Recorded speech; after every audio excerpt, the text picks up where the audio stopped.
নমস্কাৰ। এই মুহূৰ্তত আহি পৰিছে অসমবাসী ৰাজ্যখনে কেইবাটাও এটা গুৰুত্বপূৰ্ণ খবৰ। অসমৰ লাখ লাখ ধনী দুখীয়া পৰিয়ালৰ বাবে এটা ডাঙৰ খবৰ। তাত যিসকল মহিলাই এতিয়ালৈকে অৰুণোদয় ধন পোৱা নাই তেওঁলোকৰ বাবে এটা ভাল খবৰ। অহা 14 জুন তাৰিখে অৰুণোদয় ধন দিব বুলি ইতিমধ্যে চৰকাৰে ঘোষণা কৰিছে। লগতে অৰুণোদয় আঁচনিক লৈ কেইবাটাও বৃহৎ ঘোষণা, অৰ্থাৎ যিসকলে নতুনকৈ আবেদন কৰিছিলে তেওঁলোকেও অৰুণোদয় টকা পাব বুলি ইতিমধ্যে চৰকাৰে ঘোষণা কৰিছে। গতিকে ভিডিঅ'টো সম্পূৰ্ণ চৰকাৰ ভালদৰে বুজি লওক। তো বলক ভিডিঅ'টো আৰম্ভ কৰোঁ। আৰু আজিৰ প্ৰথমটো খবৰ হৈছে অৰুণোদয় আঁচনিক লৈ। বন্ধুসকল, প্ৰতি মাহৰ 10 তাৰিখে অৰুণোদয় আঁচনিৰ টকা ডিবিটিৰ মাধ্যমত প্ৰেৰণ কৰে। কিন্তু এইবাৰ 10 তাৰিখেও প্ৰেৰণ কৰিছিলে যদিও বহু মহিলাই পোৱা নাছিলে। তাৰ বাবে চৰকাৰে নতুনকৈ ঘোষণা কৰিছে যে অহা 14 তাৰিখে সকলো মহিলাৰ বেংক একাউণ্টত অৰুণোদয় আঁচনিৰ টকা, দিব্যাংগ, বিধৱা, বৃদ্ধ পেঞ্চন আঁচনিৰ টকাসমূহ প্ৰেৰণ কৰিব। নতুন এটা আপডেট আহিছে, আপডেটটো এবাৰ চাই লওক। অৰুণোদয় আঁচনি নোপোৱাসকলে চিন্তা কৰিব নালাগে। অহা 14 জুন তাৰিখে লাভ কৰিব অৰুণোদয় আঁচনিৰ ধন। গতিকে লাখ লাখ মহিলাৰ বাবে এটা ডাঙৰ খবৰ। আপুনি যদি এগৰাকী অৰুণোদয় আঁচনিৰ হিতাধিকাৰী হয় তেনেহ'লে আপোনালোকৰ বাবে এটা অত্যন্ত জৰুৰী খবৰ, অৰ্থাৎ ৰাজ্যৰ লাখ লাখ মহিলাৰ বাবে এটা ভাল খবৰ। অহা 14 তাৰিখে অৰুণোদয় আঁচনিৰ ধন প্ৰেৰণ কৰিব। আপুনি অৰুণোদয় আঁচনিৰ ধন লাভ কৰা নাই নেকি? যদিহে কৰা নাই তেনেহ'লে কোনো ধৰণৰ চিন্তা কৰিব নালাগে। অৰুণোদয় আঁচনিৰ ধন লাভ নকৰাত চৰকাৰে জাৰি কৰিছে এখনকৈ জাননী, আৰু এই জাননীৰ ভিত্তিত লাভ কৰিব।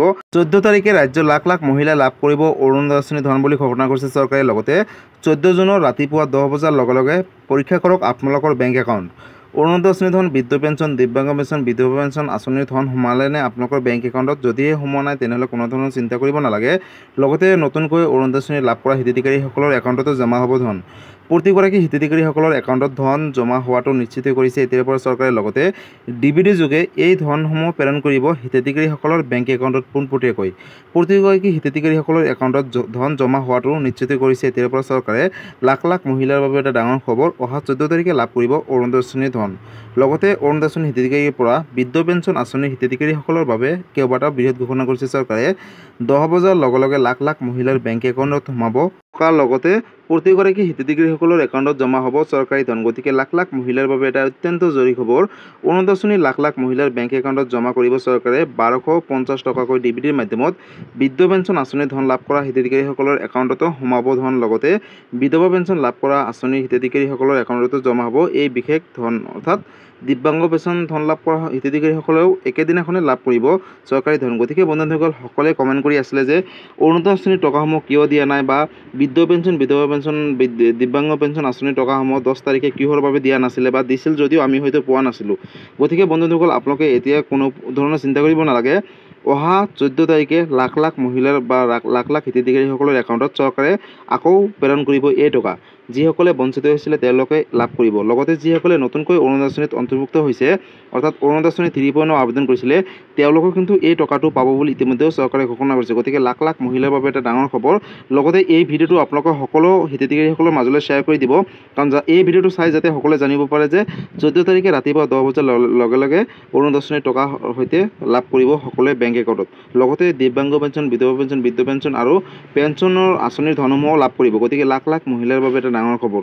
আৰু বন্ধুসকল, ইতিমধ্যে বহুতে কমেণ্ট কৰি সুধিছিলে যে অৰুণোদয় আঁচনিৰ টকাসমূহ আমি কিহৰ বাবে পোৱা নাছিলোঁ। হয়তো চৰকাৰে কিবা এটা টেকনিকেল ইছ্যু, প্ৰব্লেম হোৱাৰ বাবে হয়তো চৰকাৰে দিয়া নাছিলে, বা দিছিল যদিও বহু হিতাধিকাৰীসকলে পোৱা নাছিলে।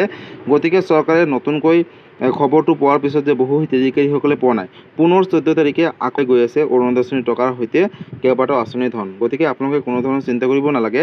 হাতত মাত্ৰ এদিনহে আছে, আৰু অহা 14 তাৰিখে আপোনালোকে লাভ কৰিব অৰুণোদয় আঁচনিৰ টকা, লগতে কেইবাটাও আঁচনিৰ টকা। গতিকে এইটো এটা ডাঙৰ আপডেট আছিলে অৰুণোদয় আঁচনিক লৈ। যদি অৰুণোদয় আঁচনিক লৈ কিবা সুধিবলগীয়া বা জানিবলগীয়া আছে আপোনালোকে মোক কমেণ্ট কৰি জনাব, মই নিশ্চয় ৰিপ্লাই দিবলৈ চেষ্টা কৰিম। লগতে নতুন নতুন কিবা আপডেট চাবলৈ আপোনালোকে এই চেনেলৰ লগত জড়িত হৈ থাকিব। গতিকে বন্ধুসকল, আজি আছিলে এইটো এটা ইনফৰ্মেটিভ ভিডিঅ' আৰু গুৰুত্বপূৰ্ণ খবৰ। ভিডিঅ'টো চাই কেনেকুৱা পালে? যদি ভাল পালে চেনেলটো নতুনকৈ আছে, চেনেলটো ছাবস্ক্ৰাইব কৰিব, লাইক কৰিব। কিবা সুধিবলগীয়া বা বিশেষ জানিবলৈ আছে আপোনালোকে মোক কমেণ্ট কৰি জনাব, মই নিশ্চয় ৰিপ্লাই দিবলৈ চেষ্টা কৰিম। লগতে এই ভিডিঅ'টো আপোনালোকে সকলো অসমবাসী ৰাইজৰ মাজলৈ শ্বেয়াৰ কৰি দিব, যাতে এই ভিডিঅ' চাই সকলো মহিলাই জানিব পাৰে যে 14 তাৰিখে অৰুণোদয় আঁচনিৰ টকা দিব বুলি। ধন্যবাদ। জয় আই অসম। কিবা সুধিবলগীয়া বা জানিবলগীয়া থাকিলে আপোনালোকে মোক কমেণ্ট কৰি জনাবলৈ নাপাহৰিব। লগতে এই ভিডিঅ'টো আপোনালোকে ক'ৰ পৰা চাই আছে সকলোৱে কমেণ্ট কৰি জনাবলৈ নাপাহৰিব। ধন্যবাদ।